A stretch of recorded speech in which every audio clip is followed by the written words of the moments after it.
조선의 하늘은 낯빛이었다. 총 대신 깃발을 들었던 청년들이 있었다. 그들의 눈빛은 굶주렸고 목소리는 메말랐다. 그러나 그 속엔 불이 있었다. 1919년 31운동의 함성이 전국을 덮쳤을 때 세상은 바뀌지 않았다. 일본의 총칼은 여전히 조선을 짓눌렀고 독립은 선언만으로는 오지 않았다. 그때 사람들은 생각했다. 총이 아닌 사상이 필요하다. 그렇게 시작된 것이 조선 공산주의 운동의 태동이었다. 젊은 지식인들은 사회주의를 새로운 해방의 언어로 받아들였다. 그들은 밤마다 지하에서 회합을 열고 낡은 책 위에 희망을 적었다. 그 중심에 한 남자가 있었다. 이름 박헌영. 그는 가난한 학생 출신이었지만 놀라운 논리와 언변으로 사람들을 끌어당겼다. 지식인은 혁명의 불씨다. 그의 말은 불길처럼 퍼졌다. 1920년대 초 박헌영은 동지들과 함께 조선공산당을 조직했다. 서울의 어두운 골목, 경찰의 눈을 피해 철문을 닫고 모인 청년들.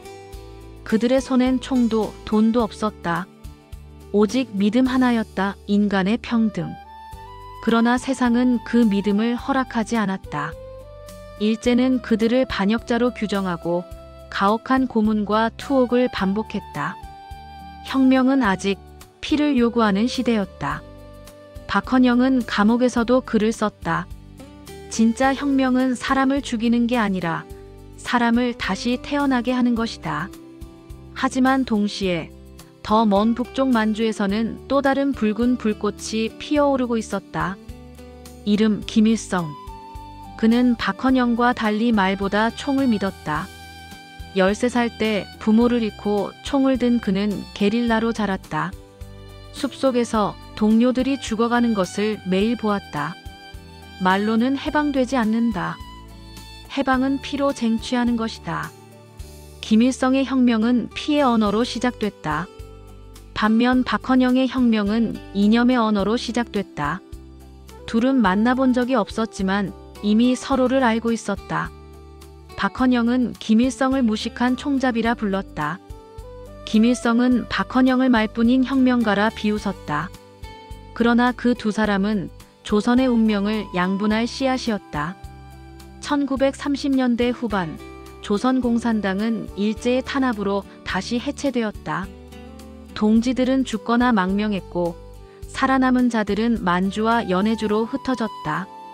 그때 만주에 눈 덮인 산속 어린 김일성은 중국 공산당의 지원을 받으며 유격대를 이끌었다. 박헌영은 감옥에서 풀려나 지하로 숨어들었다. 서로 다른 길, 그러나 같은 열망. 해방. 그들의 신념은 조국을 향했지만 그 방향은 조금씩 달라지고 있었다. 박헌영의 눈엔 사람이 보였다. 김일성의 눈엔 조직이 보였다.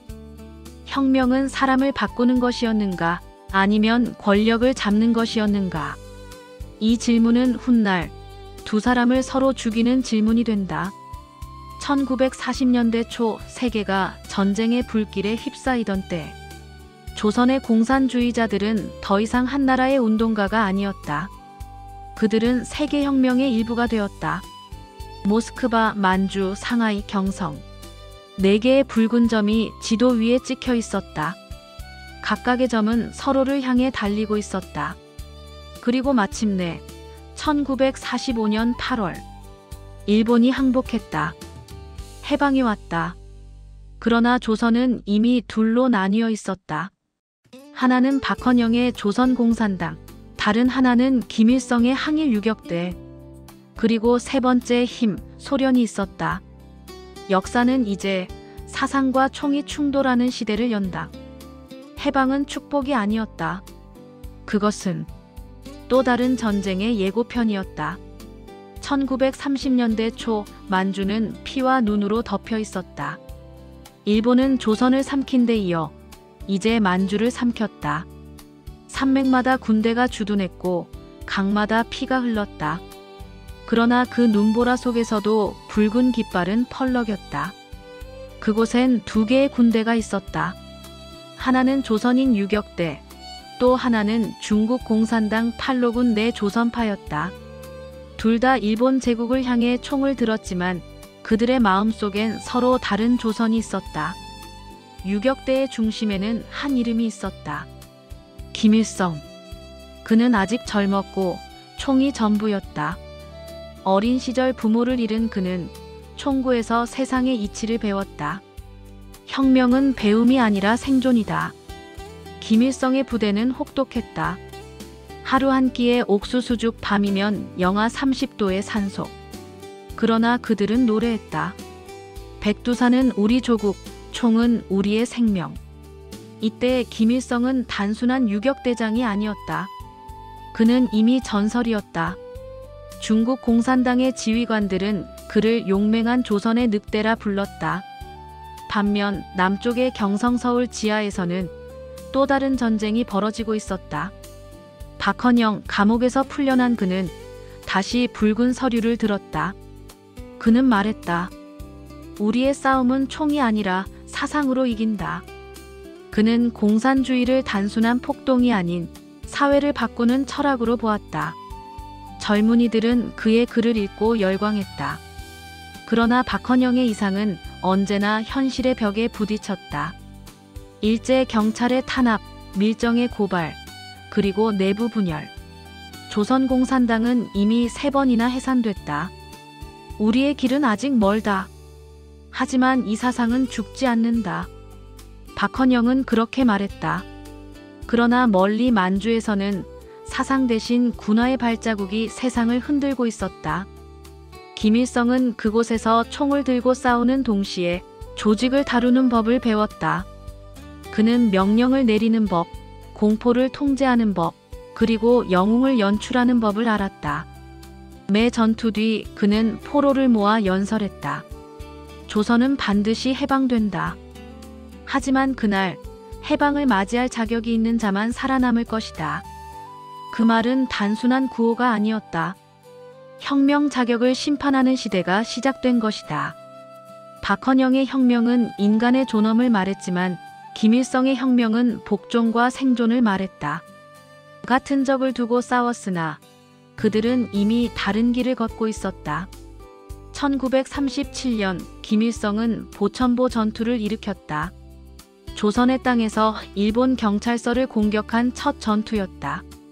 총성이 울린 그날 평양의 신문들은 일제히 그 이름을 보도했다.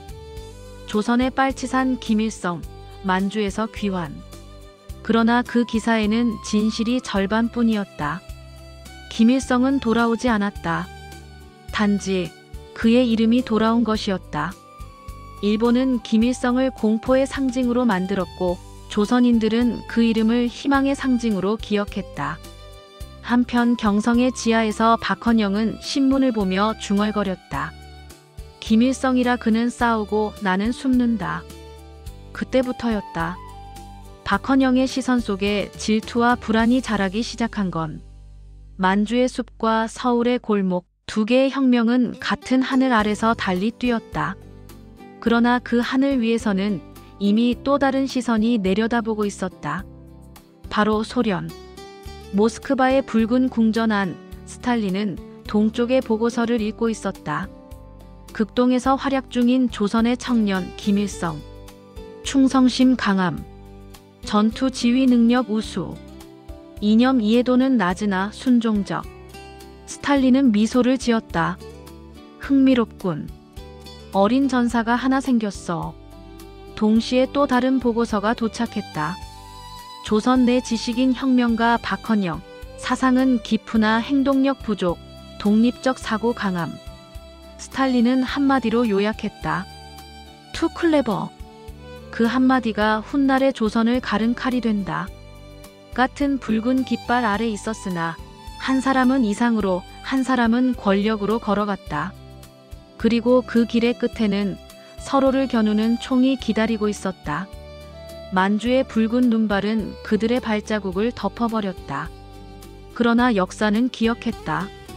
조선의 해방은 멀지 않았다. 하지만 그 해방은 둘 중 하나만의 승리가 될 운명이었다. 1945년 8월 일본이 항복했다. 하늘에 흰 종이가 흩날리고 거리에선 만세 소리가 터졌다. 35년 만의 해방이었다. 그러나 그것은 조선의 손으로 얻은 해방이 아니었다. 태평양의 끝에서 미국이, 만주의 북쪽에서 소련이 이 땅의 운명을 갈랐다. 소련군은 38선을 넘어오지 않았다. 대신 그들은 평양을 중심으로 새로운 붉은 질서를 세우기 시작했다. 그 중심에는 스탈린의 그림자가 있었다. 그는 서류 하나를 집어들었다. 조선 북부 누가 다스릴 것인가? 보고서는 두 갈래였다.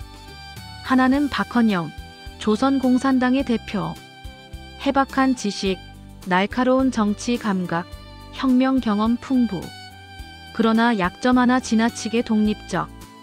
다른 하나는 김일성, 만주에서 활약한 젊은 항일 유격대장.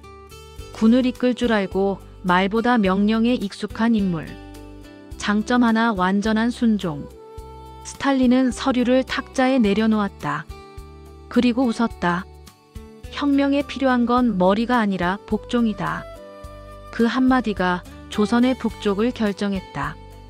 9월 소련군은 김일성을 불렀다. 그는 처음으로 군복이 아닌 양복을 입었다. 모스크바식 회색 양복, 왼쪽 가슴엔 작은 붉은 별. 스탈린은 그를 바라보며 물었다. 당신이 김일성인가? 김일성은 고개를 깊이 숙였다. 그렇습니다, 원수님. 그 순간 조선의 한 청년이 지도자로 만들어졌다. 스탈린은 말한다. 조선을 붉게 칠하라. 그러나 우리의 방식을 잊지 말라. 김일성은 고개를 끄덕였다. 그리고 돌아오는 열차 안에서 생각했다. 이제 조선은 내 것이다. 하지만 남쪽의 서울에서는 또 다른 붉은 꿈이 숨을 쉬고 있었다. 박헌영은 미군정의 감시 속에서도 당을 재건했다. 조선공산당은 하나다. 북이든 남이든 우리는 노동자의 조국을 세울 것이다. 그는 자신이 진짜 주체라 믿었다. 그러나 그의 이름은 이미 평양의 서류 속에서 지워지고 있었다. 1945년 10월 14일 평양 공설운동장. 김일성은 대중 앞에 처음 모습을 드러냈다. 10만 명의 인파가 모였다. 붉은 깃발이 바람에 흔들리고 확성기에서 목소리가 터져나왔다. 나는 항일 무장투쟁을 이끈 김일성입니다. 그날 이후 그는 항일 영웅이자 조선의 새로운 지도자로 불리기 시작했다. 소련군은 그의 뒤에서 미소를 지었다. 계획은 완벽했다. 하지만 그 순간 남쪽에서 들려온 한 목소리. 그는 진짜 김일성이 아니다. 박헌영이었다. 박헌영은 오래전부터 김일성의 이름을 알고 있었다. 그가 살아있다고. 그럴 리 없다. 만주의 김일성은 이미 전사했다는 보고가 있었는데 소문은 돌기 시작했다. 지금의 김일성은 가짜다. 그러나 그 말은 곧 반혁명 발언으로 규정되었다. 김일성은 웃었다. 혁명에는 진짜와 가짜가 없다. 살아남은 자가 진짜다. 그때부터였다. 조선의 북쪽 하늘 아래 이념보다 권력이 먼저 움직이기 시작한 것은 스탈린은 멀리서 만족스러운 눈빛으로 그들을 지켜봤다. 조선의 혁명은 이제 조선인의 것이 아니었다. 그것은 소련의 설계도 위에서 조립된 인형극이었다. 그러나 그 인형들 중 하나는 곧 주인을 향해 칼을 들 준비를 하고 있었다. 1946년 평양의 하늘은 붉게 물들어 있었다. 소련군의 지휘 아래 북조선 공산당이 공식 창당됐다. 김일성은 단상에 올랐다. 이제 조선의 북쪽은 우리 노동자의 땅이다. 박수와 환호가 터졌지만 그 안엔 냉랭한 눈빛도 섞여 있었다. 그중 한 사람이었다. 남쪽에서 올라온 진짜 공산주의자 박헌영. 그는 평양의 단상 아래를 바라보며 조용히 손을 쥐었다. 이것이 우리가 그리던 해방인가? 그는 이미 느꼈다. 이곳은 혁명의 조국이 아니라 소련의 위성이었다. 박헌영은 김일성을 꼬마 대위라 불렀다. 김일성은 박헌영을 책상 위에 혁명가라 조롱했다. 그러나 두 사람 모두 서로가 필요했다. 김일성은 박헌영의 명성을 원했다. 박헌영은 김일성의 군대를 원했다. 그들의 손이 잠시 맞닿았다. 조국의 통일 함께하자. 하지만 그 악수는 오래가지 않았다. 김일성은 소련의 눈치를 받고 박헌영은 남쪽의 민심을 보았다. 둘은 하나의 조선을 말하면서도 서로 다른 조선을 그리고 있었다. 박헌영의 조선은 사상의 나라, 김일성의 조선은 권력의 나라였다. 1947년 북조선 노동당이 창당됐다. 김일성은 명예의 의자에 앉았다. 그러나 그 자리는 스탈린이 그어준 선 위에 있었다. 박헌영은 여전히 남쪽에서 투쟁을 이어갔다. 여운형, 안재홍, 김규식과 함께 좌우 합작을 시도했으나 미군정의 냉전 정책은 그를 가뒀다. 그리고 결국 그는 선택했다. 남쪽에서 이룰 수 없다면 북쪽으로 간다. 그 길은 혁명의 귀향길이 아니라 몰락의 길이었다. 평양에 도착한 박헌영은 김일성을 만났다. 그 순간 방 안의 공기가 멈췄다. 박 선생, 반갑습니다. 김 장군, 당신이 나라를 이끌고 있군요. 두 사람의 대화는 예리한 칼날 위에 춤 같았다. 웃음 뒤엔 경계, 칭찬 뒤엔 의심, 협력 뒤엔 음모가 숨어 있었다. 김일성은 박헌영을 북로당 부위원장으로 앉혔다. 겉으론 존중, 속으론 감시였다. 박헌영은 알았다. 그의 혁명은 나를 위한 것이 아니다. 그러나 그는 물러서지 않았다. 나는 사상으로, 그는 군으로. 결국 승자는 누가 될지 보자. 1948년 9월 9일 조선민주주의인민공화국이 수립됐다. 김일성은 수상, 박헌영은 부수상 겸 외무상으로 임명됐다. 혁명은 완성된 듯 보였다. 그러나 그날 밤 평양의 한 창문 안에서 박헌영은 조용히 속삭였다. 오늘 나는 승진한 게 아니라 감옥에 들어온 것이다. 그 예감은 틀리지 않았다. 김일성은 이미 숙청의 명단을 작성하고 있었다. 혁명은 하나의 목소리만 있어야 한다. 그의 눈빛엔 스탈린의 냉기가 담겨 있었다.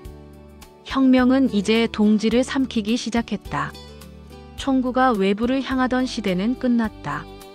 이제 총은 동지의 심장을 향하고 있었다. 1949년 겨울, 평양은 눈이 내리고 있었다. 그러나 그 하얀 눈 위엔 이미 전쟁의 발자국이 찍혀 있었다. 회의장 안 김일성은 커다란 지도를 펼쳐놓고 붉은 펜으로 선을 그었다. 38도 선.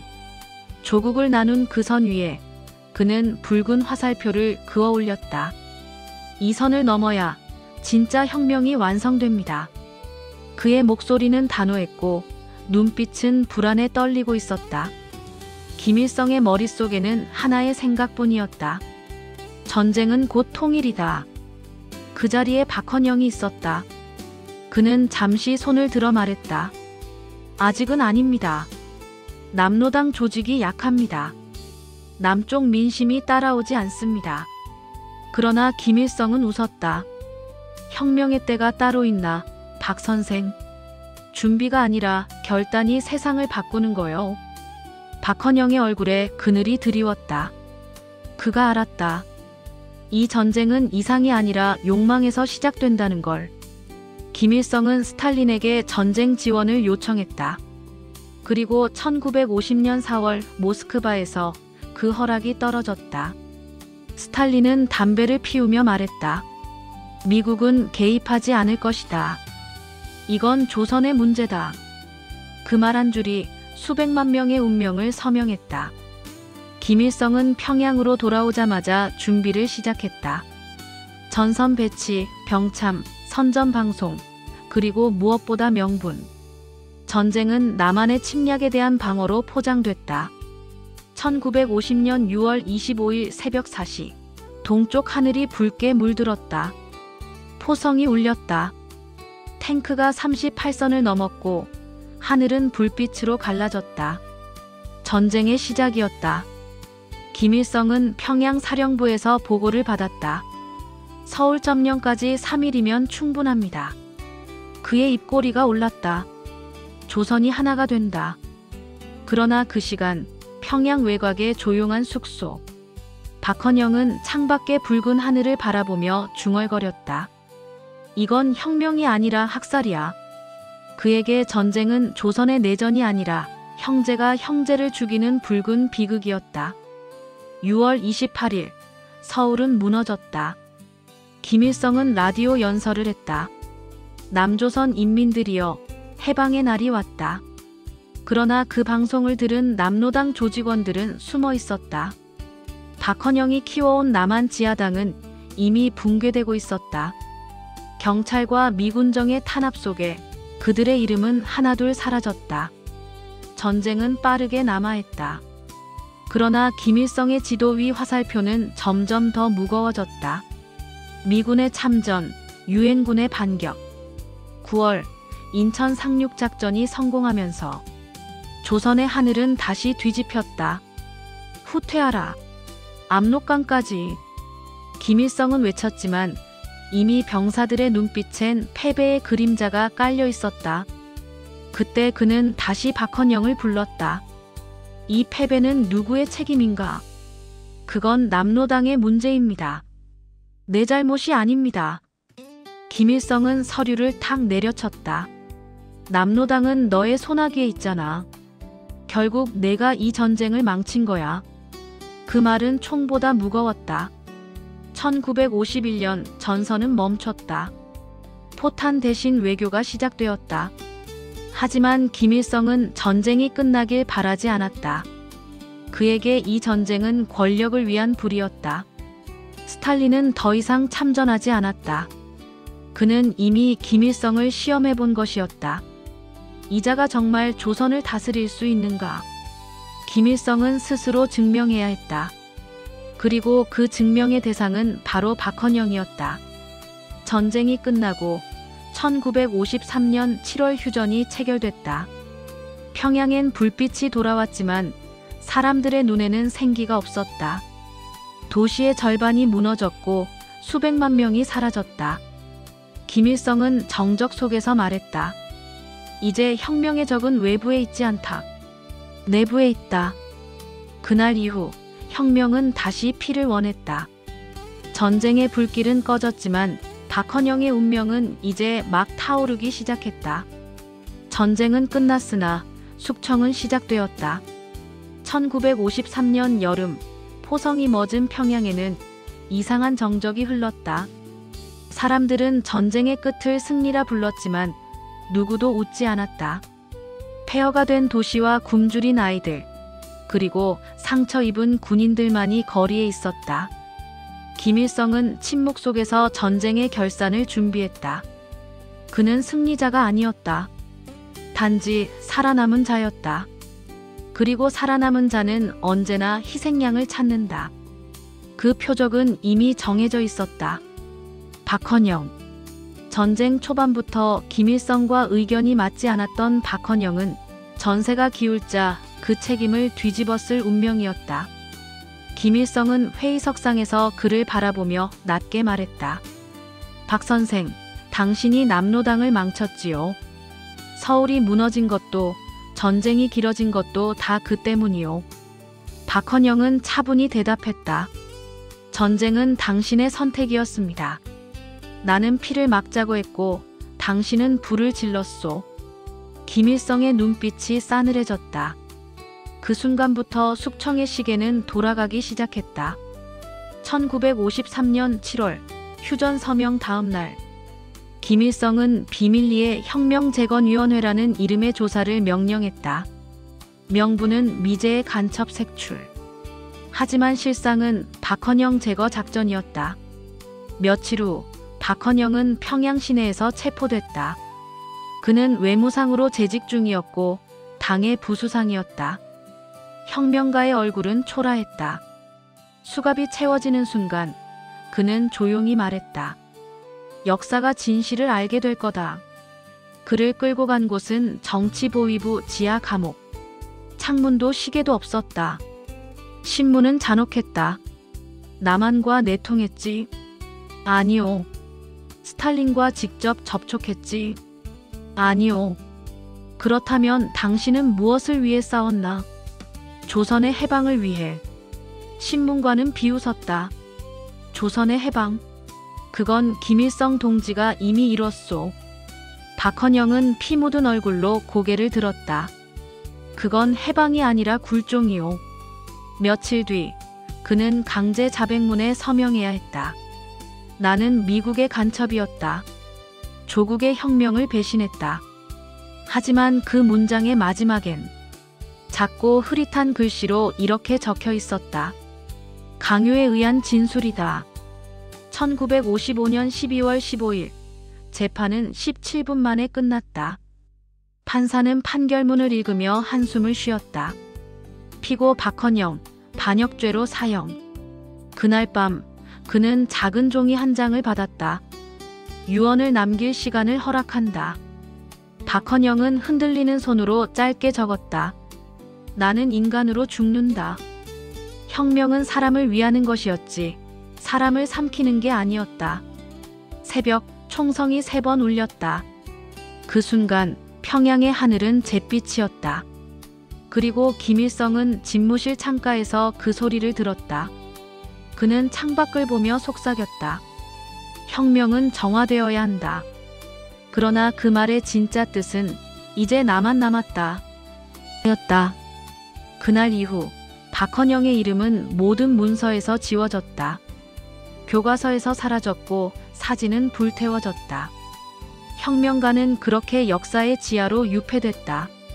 하지만 그가 남긴 한 문장. 조국은 배신하지 않는다. 다만 인간이 배신할 뿐. 그 문장은 아직도 평양의 어두운 밤하늘 어딘가에서 미약하게 울리고 있다. 1956년 여름.